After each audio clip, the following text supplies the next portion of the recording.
ಬನ್ನಿ ವೀಕ್ಷಕರು, ಈಗ ಮತ್ತೆ ರಾಶಿ ಫಲಗಳನ್ನು ಮುಂದುವರಿಸೋಣ. ಗುರುಜಿ, ಮಿಥುನ ರಾಶಿಯವರಿಗೆ ತಿಳಿಸ್ಕೊಟ್ಟಿದ್ದೀರಾ, ಕರ್ಕಾಟಕ ರಾಶಿಯಿಂದ ತಿಳಿಸ್ಕೊಡ್ಬೇಕು. ಖಂಡಿತಮ್ಮ. ಇನ್ನು ಕರ್ಕಾಟಕ ರಾಶಿ, ಕರ್ಕಾಟಕ ರಾಶಿಯಲ್ಲಿರ್ತಕ್ಕಂಥವ್ರು ರಾಶಿ ನಕ್ಷತ್ರಚಾರ ಪ್ರಕಾರ ಚಂದ್ರ ಮತ್ತು ಗುರು ಇರ್ತಕ್ಕಂಥ ಆಸ್ಥಾನ. ಕರ್ಕಾಟಕ ರಾಶಿಯವರಿಗೆ ಇವತ್ತಿನ ದಿವಸ ಅಷ್ಟೊಂದು ಸಮಾಧಾನಕರವಾಗಿರ್ತಕ್ಕಂಥ ದಿನ ಅಲ್ಲ. ಇವತ್ತು ಯಾವುದೇ ಕೆಲಸ ಕಾರ್ಯಗಳನ್ನು ಮಾಡಕ್ಕೆ ಹೊರಟರು ನೆಮ್ಮದಿ ಇಲ್ಲದಂತಹ ಬದುಕಾಗ್ತಾ ಇದೆ. ಇವತ್ತು ಬೆಳಗಿನಿಂದಲೇ ಒಂಥರ ಬೇಜವಾಬ್ದಾರಿತನ, ಯಾವುದೇ ಕೆಲಸಕ್ಕೆ ಹೊರಡಬೇಕಾದರೂ ಸ್ಪೀಡ್ ಇಲ್ಲ, ಜೊತೆಗೆ ಆಸಕ್ತಿ ಇಲ್ಲ. ಮಾಡಬೇಕಾದಂತಹ ಕೆಲಸ ಒಂದು, ನೀವು ನಡೀತಕ್ಕಂತಹ ದಾರಿಯೇ ಮತ್ತೊಂದು. ಎಲ್ಲಿ ಹೊರಡಬೇಕು ಅಂದ್ಕೊಂಡ್ರು ಯಾವುದೇ ಒಂದು ಕೆಲಸಕ್ಕಾದರೂ ಯಾರಾದರೂ ಒಬ್ಬ ಅಡ್ಡಿ ಬಂದು ಹೊರಡಬೇಕಾದಂಥ ಸರಿಯಾದ ಸಮಯಕ್ಕೆ ಅಲ್ಲಿ ಹೊರಡಲಿಕ್ಕಾಗದಂಥ ಪರಿಸ್ಥಿತಿ ಎದುರಾಗುತ್ತೆ. ಇವತ್ತು ಕರ್ಕಾಟಕ ರಾಶಿಯಲ್ಲಿರ್ತಕ್ಕಂಥವರು ಸ್ವಲ್ಪ ನಿಮ್ಮ ಮನೆದೇವರ ಪ್ರಾರ್ಥನೆ ಮಾಡಿ, ಸಾಧ್ಯವಾದರೆ ಒಂದು ಚಿಟಿಗೆಯಷ್ಟು ಬೆಲ್ಲದ ಪುಡಿನ ಒಂದು ತಾಮ್ರದ ತುಂಬಿಗೆಯಲ್ಲೋ ಅಥವಾ ನೀರಲ್ಲೋ ಹಾಕಿ ಆ ನೀರನ್ನು ಕೆಂಪು ಅಂದರೆ ಆ ಸಿಹಿ ನೀರನ್ನು ನೋಡಿಕೊಂಡು ದರ್ಶನ ಮಾಡ್ಕೊಂಡು ಆಚೆ ಹೊರಡ್ರು ಸ್ವಲ್ಪ ನೆಮ್ಮದಿ ಅಂತ ಹೇಳ್ಬೋದು. ಹಾಗೆ ಸಾಧ್ಯವಾದರೆ ಇವತ್ತು ಸಂಜಾ ವೇಳೆಯಲ್ಲಿ ಅಂದರೆ ಸಂಧ್ಯಾ 6 ಗಂಟೆ ನಂತರ 6ರಿಂದ 7 ಗಂಟೆ ಗೋಧೂಳಿ ಲಗ್ನದಲ್ಲಿ ನಿಮ್ಮ ಮನೆದೇವರ ಪ್ರಾರ್ಥನೆ ಮಾಡಿ ಕಪ್ಪು ಬಣ್ಣದ ಆಕಳನ್ನು ಮುಟ್ಟಿ ನಮಸ್ಕಾರ ಮಾಡೋದರಿಂದ ಇವತ್ತು ಬಂದೊದಗುವಂತಹ ಸಮಸ್ಯೆಗಳಿಂದ ಮುಕ್ತರಾಗಬಹುದು. ಹಾಗೆ ಮನೆದೇವರ ಪ್ರಾರ್ಥನೆಯಿಂದ ಸಕಲ ವಿಧವಾದಂತಹದ್ದನ್ನು ಸಿದ್ಧಿಪಡಿಸ್ಕೊಳ್ಬಹುದು. ಇನ್ನು ಸಿಂಹರಾಶಿ, ಸಿಂಹರಾಶಿಯಲ್ಲಿರ್ತಕ್ಕಂಥವ್ರು ರಾಶಿಫಲದಲ್ಲಿ ಸಿಂಹರಾಶಿಯವರಿಗೆ ದುರ್ಗಾ ಗಣಪತಿ ಆರಾಧನೆ ಬೇಕು, ಮನಸ್ಸಲ್ಲಿ ಸಂಕಲ್ಪನೂ ಬೇಕು. ಮಂಗಳವಾರ ಮಂಗಳದಾಯಕವಾಗಿರ್ತಕ್ಕಂತಹ ಇವತ್ತು ಸೂರ್ಯನಾರಾಯಣನ ಪ್ರಾರ್ಥನೆ ಬೇಕು.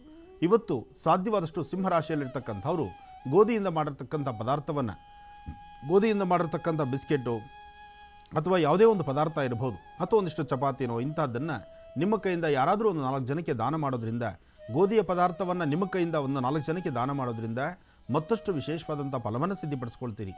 ಆರೋಗ್ಯ ಪರಿಸ್ಥಿತಿ ಸಮಂಜಸವಾಗಿಲ್ಲ, ಮನಸ್ಸಿಗೆ ನೆಮ್ಮದಿ ಇಲ್ಲ, ಶೀತಬಾಧೆಯಿಂದ ಒದ್ದಾಡುವಂತಹ ಕಾಲ. ಜೊತೆಗೆ ನಿಮ್ಮಲ್ಲಿರ್ತಕ್ಕಂಥ ನಿಮ್ಮ ಆತ್ಮೀಯರು ಅಂತ ಹೇಳಿ ನಂಬಿರ್ತಕ್ಕಂಥ ವ್ಯಕ್ತಿಗಳಿಂದಲೇ ಸಾಕಷ್ಟು ಮೋಸ ಹೋಗ್ತೀರಿ. ನಿಮ್ಮ ಕೈಲಿರ್ತಕ್ಕಂಥ ವಸ್ತುಗಳನ್ನು ಇವತ್ತು ಮತ್ತೊಬ್ಬರು ಕೊಟ್ಟು ಅವರಿಂದೇ ಓಡಾಡಿ ಆ ವಸ್ತುಗಳನ್ನು ಪುನಃ ವಾಪಸ್ ಪಡೆಯಲಿಕ್ಕೆ ಭಾಳ ಕಷ್ಟ ಆಗ್ಬೋದು. ಇವತ್ತು ಯಾವುದೇ ಕಾಗದ ಪತ್ರಗಳಿಗೆ ಸಹಿ ಹಾಕಬೇಕಾದ್ರೆ ಒಮ್ಮೆ ಆಲೋಚನೆ ಮಾಡಿ ಹಾಕಿ. ಸಿಂಹರಾಶಿಯಲ್ಲಿರ್ತಕ್ಕಂಥವರು ಇವತ್ತಿನ ದಿವಸ ಅಂತಹ ಒಂದು ಒಳ್ಳೆಯ ಫಲವನ್ನು ನೋಡಲಿಕ್ಕೆ ಆಗೋದಿಲ್ಲ.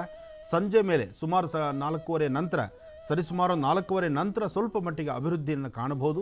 ಏನೇ ಆದರೂ ಬಹಳ ಎಚ್ಚರಿಕೆಯ ದಿನ ಇವತ್ತು, ಎಚ್ಚರಿಕೆಯಿಂದಿರಿ. ಒಳ್ಳೆಯದಾಗಲಿ. ಇನ್ನು ಕನ್ಯಾ ರಾಶಿ,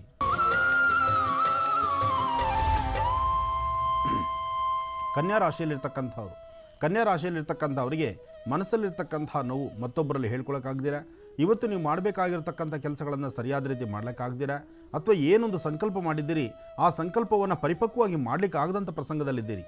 ಇವತ್ತು ನೀವು ಅಂದುಕೊಂಡಂತಹ ಕೆಲಸಗಳನ್ನು ಪರಿಪಕ್ವವಾಗಿ ಮಾಡಬೇಕಾದ್ರೆ ಇವತ್ತು ನೀವು ಮಾಡತಕ್ಕಂತಹ ಪ್ರತಿಯೊಂದು ಕೆಲಸಗಳ ಹಿಂದೆನೂ ಗಣಪತಿ ಆರಾಧನೆ ಬೇಕಾಗಿದೆ. ಇವತ್ತು ಮಹಾಗಣಪತಿಗೆ 21 ಗರಿಕೆ 9 ಬಿಳಿ ಎಕ್ಕದ ಹೂವನ್ನು ಗಣಪತಿ ಪಾದದ ಮೇಲೆ ಇಟ್ಟು ನಂತರ ಕೆಲಸ ಕಾರ್ಯಗಳನ್ನು ಮುಂದುವರಿಸ್ತಾ ಹೊರಡಿ.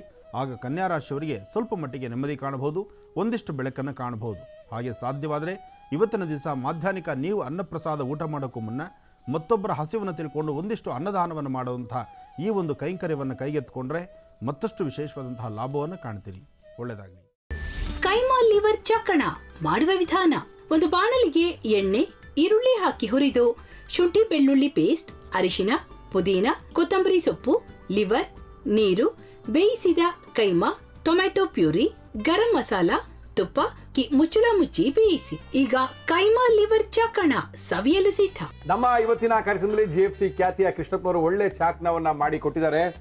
ಹೆಂಗಿದೆ ಅಂತ ಎಲ್ಲ ಹೇಳಕ್ಕಾಗಲ್ಲ, ನೀವು ಮಾಡ್ಕೊಂಡ್ರೆ.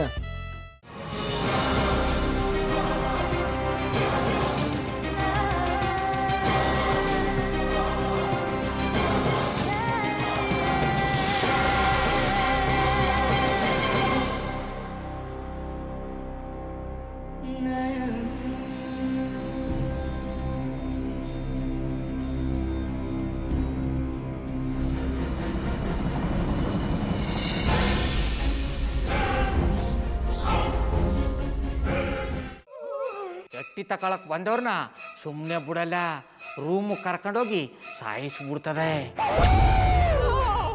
ರೂಮಿಗೆ ಕರ್ಕೊಂಡೋಗಿ ಯಾಕೆ ಸಾಯಿಸ್ತಾಳೆ?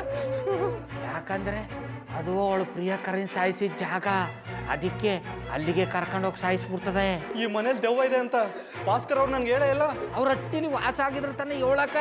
ಹಟ್ಟಿಲಿ ವಾಸ ಆಗಿರೋರ್ನ ಯಾನು ಮಾಡಲ್ಲ, ಆದ್ರೆ ಹಟ್ಟಿ ತಕೊಳಕ್ ಬಂದವ್ರನ್ನ ಅದು ಸುಮ್ಮನೆ ಬಿಡಲ್ಲ ಬಿಡಲ್ಲ ಬಿಡಲ್ಲ. ಇದನ್ನೆಲ್ಲ ಹೇಳ್ತಿದ್ಯಲ್ಲ, ನೀ ಯಾರು? ನಾನು ಹಟ್ಟಿ ವಾಚ್ಮ್ಯಾನ್. ನಾನು ಅರ್ಜೆಂಟಾಗಿ ರಾಮನಗರ ಹೋಗಬೇಕು. ನೀನು ವೆಹಿಕಲ್ ಕಳಿಸ್ತೀಯಾ? ಅಷ್ಟೇ ತಾನೇ? ಎಷ್ಟು ಗಂಟೆಗೆ ಅಂತ ಹೇಳಿ ಕಳಿಸ್ತೀನಿ. ಮೊನ್ನೆ ಯಾರೊಬ್ರನ್ನ ಕಳಿಸಿದ್ಯಲ್ಲ, ಅವನೇ ಕಳಿಸು, ಚೆನ್ನಾಗಿ ಓಡಿಸ್ತಾನೆ ಅವನು. ಮೊನ್ನೆನಾ? ಹಾ, ಶಿವು ಇರಬೇಕು. ಹಾಂ, ಅವನೇ. ಅಯ್ಯೋ, ಅವ್ನು ನಿನ್ನೆಯಿಂದ ಕೆಲಸಕ್ಕೆ ಬಂದಿಲ್ಲ. ಫೋನ್ ಮಾಡಿದ್ರೆ ರಿಸೀವ್ ಮಾಡ್ತಿಲ್ಲ.